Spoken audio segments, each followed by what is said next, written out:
Bom, gente, então eu sou a Mariana Tavares Guimarães, eu estou no meu segundo semestre de medicina e eu sou uma das componentes desse grupo que vai falar hoje com vocês sobre a indução, o que é, quando e como fazer, junto com a Luana e com a Yasmin, que depois vão se apresentar.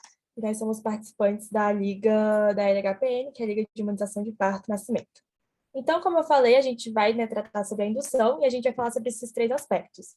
O que é, quando fazer e como fazer. Além de também relacionar com alguns métodos terapêuticos, enfim, dentro dessas formas de como fazer. Bom, então, iniciando, a gente vai falar um pouquinho sobre o que é essa indução, é chamada de indução de trabalho de parto, ITP. Vai ser uma ação estimulada de maneira artificial para as contrações uterinas iniciais. Ela vai ser realizada antes das contrações, antes que as contrações ocorram de um modo natural. Então, ela tem esse objetivo de iniciar o trabalho de parto quando ele não está ocorrendo ainda, né? Então, antes ele está acontecendo de forma natural. A gente começa a fazer essa indução, quando fazer essa indução, a gente vai ter algumas indicações do profissional. Então, a gente precisa ter uma indicação desse profissional para a gente saber quando fazer essa indução, porque é necessário a gente prestar atenção se está acontecendo essa uma gestação onde está oferecendo risco à mãe e ao bebê. Então, quando o profissional ele visualiza que essa gestação ela pode oferecer riscos à mãe e ao bebê, ele induz esse trabalho de parto para acelerar esse procedimento. E também tem uma forma de você evitar cesarianas indevidas. Para você ver essas indicações, é necessário fazer a consideração de alguns fatores. Entre eles, a gente analisa o estado geral materno e fetal, a idade gestacional, o aspecto do colo uterino, a pelve materna e o peso da apresentação fetal. E aí, a partir dessas considerações, a partir da consideração desses fatores, a gente faz uma avaliação cuidadosa individualmente para a gente diferenciar, né, de cada paciente o que está acontecendo e também a gente tem uma consideração do histórico materno. Bom, então, a partir dessas considerações, a gente tem algumas indicações, né, normais, algumas indicações comuns para a nossa indução do trabalho de parto, que seria a pré-eclâmpsia, que é a síndrome hipertensiva da gravidez, ou a doença hipertensiva específica da gravidez, o prolongamento da gestação, ou a gestação pós-termo, que ela é a gestação que alcança ou ultrapassa 42 semanas, sendo que a Organização Mundial da Saúde, ela fala que a indução de parto a partir de 41 semanas de gestação já é indicado. A ruptura prematura das membranas ovulares. As membranas ovulares, elas, junto com o líquido amniótico, elas vão funcionar como uma barreira protetora para o feto. Então, elas são fundamentais para esse desenvolvimento e crescimento do feto. Aí, quando ocorre essa ruptura prematura, quando ocorre essa ruptura antes de estar acontecendo o trabalho de parto, é considerada uma ruptura prematura, e aí é um indicativo, então, para fazer a indução. Aí, o outro aspecto, a outra indicação seria o óbito fetal. No entanto, a gente tem algumas contraindicações de quando realizar esse procedimento, que são gestantes com placenta prévia interior, que a placenta está presa, fixada na abertura do colo uterino, ou seja, na porção mais inferior do colo do útero, ao invés de estar implantada na porção superior.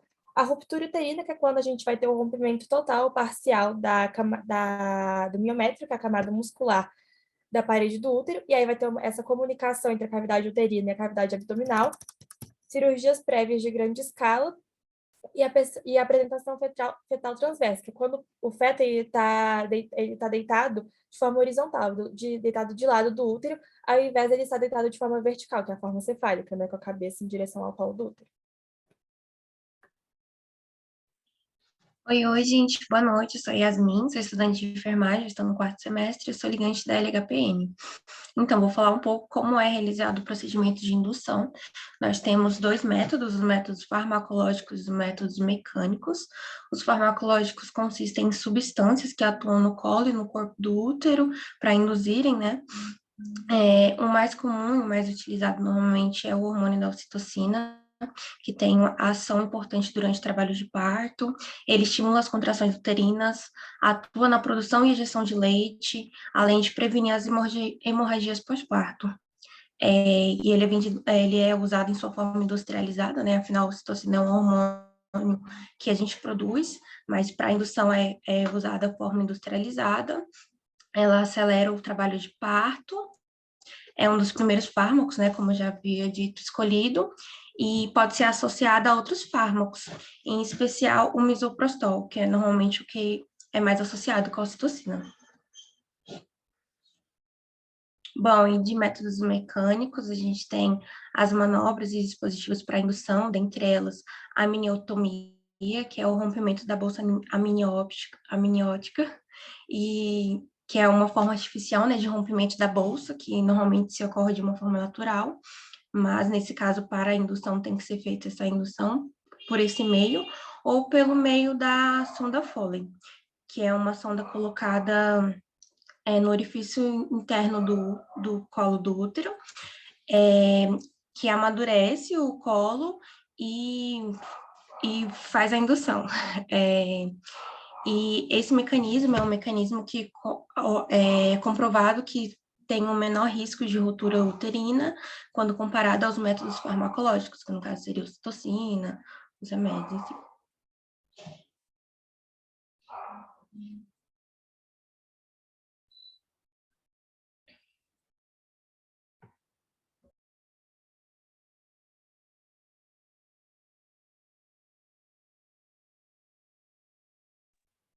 Yasmin, eu acho que esse é você de novo. Gente, eu tive que correr, porque meu notebook está descarregando, desculpa. Né, durante a indução, existem alguns agravos que podem acontecer, né? Afinal, a gente está intervendo num processo que é natural, né? Que é o parto. Dentre essas alterações, nós temos a alteração na frequência cardíaca fetal, que pode vir a ocorrer, a hiperestimulação, a ruptura uterina, sangramento que pode chegar até uma hemorragia, complicações imediatas que podem acabar ocorrendo, levando a uma cesárea de emergência.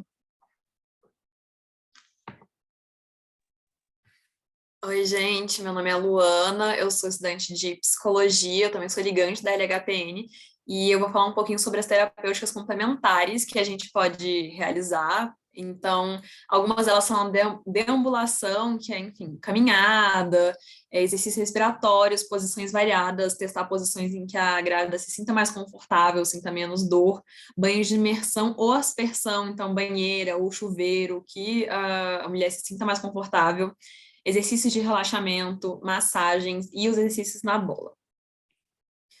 Essas terapêuticas, elas são muito importantes, porque também a gente deve impedir que essa indução do trabalho de parto, ela seja realizada de uma forma rotineira e sem uma real avaliação e uma indicação clínica para essa ação.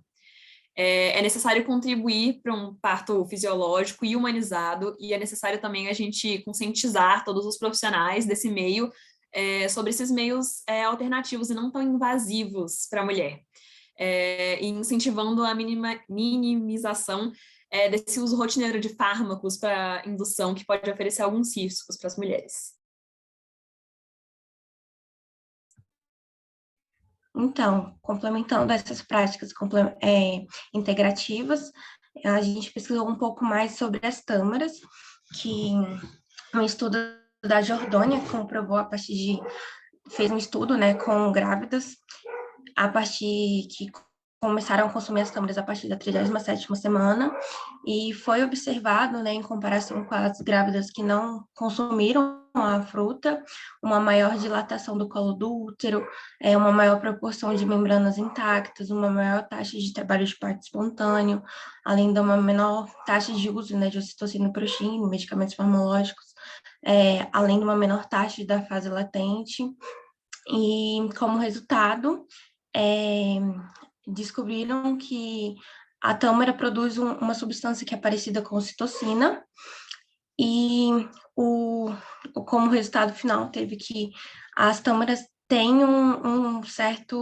certa significativa, né, para a necessidade da indução, uma forma menos farmacológica, né? Mas ainda tem pouca evidência científica a respeito disso. Inclusive, foi um pouco difícil achar mais artigos sobre. Bom, agora eu vou falar um pouco sobre os fitoterápicos que podem ser usados, né, durante o trabalho de parto.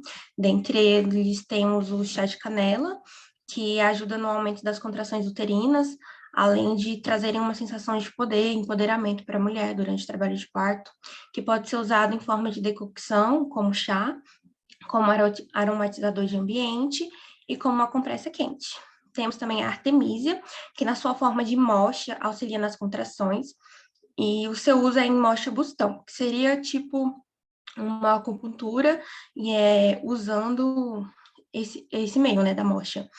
E é aplicado em certos pontos, né, que são comumente usados na acupuntura durante o trabalho de parto, em pontos de digitopressão, que seria o BP6 e o IG4, ou quando aplicados na região lombar, diretamente. E a sua ação seria que o calor aliviaria um pouco da dor ali do trabalho de parto. Além disso, também temos a framboesa, que quando usada em sua forma de folhas, a partir da 32ª semana, né, em formato de infuso, que seria um chá, também foi comprovado um pouco da redução do tempo de trabalho de parto e certas complicações que poderiam levar a partos como cesárea, né, de emergência, ou fórceps, ou nascimento a vácuo, ou nascimento prematuro.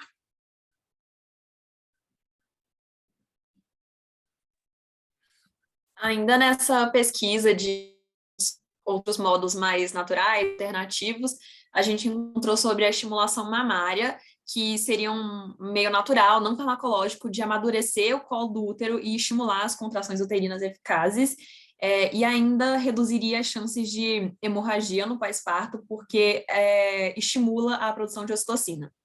E essa estimulação, ela poderia ser definida tanto como uma autoestimulação através de massagem ou através da sucção mecânica pelas bombas de extração de leite.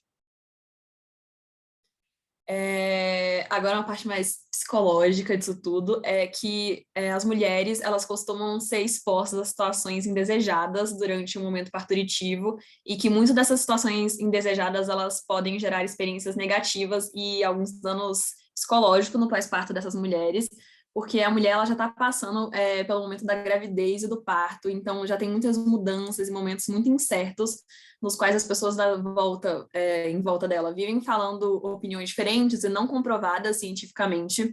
Então, a mulher, ela costuma se sentir muito desamparada e desinformada do que realmente pode ocorrer durante o parto. Por isso que rodas como essas, os posts no Instagram e outros modos abertos de acessar esse conteúdo embasado cientificamente, ele é tão importante. Já que também algumas vezes as mulheres não têm acesso a esse tipo de informação durante o pré-natal. Durante as nossas pesquisas, eu procurei em alguns artigos e eu vi muitos relatos de mulheres que elas chegaram no momento da indução e elas não sabiam o que estava acontecendo, elas não tinham noção do que seria aquilo, ou se elas soubessem, elas não foram informadas, elas se sentiram obrigadas de aceitar aquilo que estava acontecendo e elas sentiam muito medo do que poderia ocorrer, se elas iam sentir mais dor, se elas iam ficar bem, se o bebê ia ficar bem. Então, demonstra muita desinformação, já que elas não foram informadas sobre isso. Então, a gente precisa sempre apoiar essas mulheres e tentar explicar e elas terem o maior conhecimento possível do que estiver acontecendo nesse momento tão importante para elas não ficarem tão nervosas e fazerem com que o parto seja uma experiência feliz e boa para elas, porque é um momento muito importante. Bom, então aqui a gente colocou algumas considerações a partir de tudo isso que a gente falou, que a gente pesquisou. Então, a gente vê que essa indução do parto não é um procedimento sem riscos, ele tem algumas diretrizes específicas, então tem que seguir tem recomendações certas para acontecer, métodos, manejo, momento de quando fazer também, sempre realizando por práticas, a partir de práticas evidenciadas, né, embasadas em evidências, a fim de você gerar melhorias nos resultados maternos e neonatais. E, além disso, sempre ter esse foco de cuidado com a mulher como um todo, físico e mental.